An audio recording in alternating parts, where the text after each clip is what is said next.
Sir, ഇവിടെ അതുപോലെ തന്നെ ബഹുമാനപ്പെട്ട മണ്ണാർക്കാട് എംഎൽഎ കഴിഞ്ഞ ദിവസം അദ്ദേഹത്തിന്റെ നിയോജക മണ്ഡല തെരഞ്ഞെടുപ്പുമായി ബന്ധപ്പെട്ട് ചില പരാമർശങ്ങൾ ഉന്നയിക്കുകയുണ്ടായി.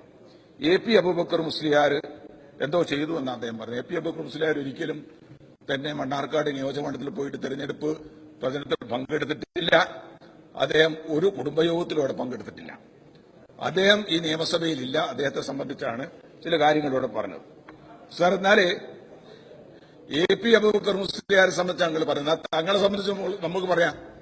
തങ്ങൾ കൊടുവള്ളി വന്ന് എല്ലാ വീടുകളിലും കുടുംബയോഗങ്ങൾ ചേർന്ന് മഴയ്ക്ക് വേണ്ടി പ്രാർത്ഥിക്കാനാണ് എന്ന് പറഞ്ഞ് സ്ത്രീകളെ വിളിച്ചു വരുത്തി പ്രസംഗിച്ചിട്ട് മഴയും പെയ്തില്ല, ഊട്ടും കിട്ടിയില്ല. അതാ കാരാട്ട് റസാഖ് അവിടെ ഇരിക്കുന്നത്.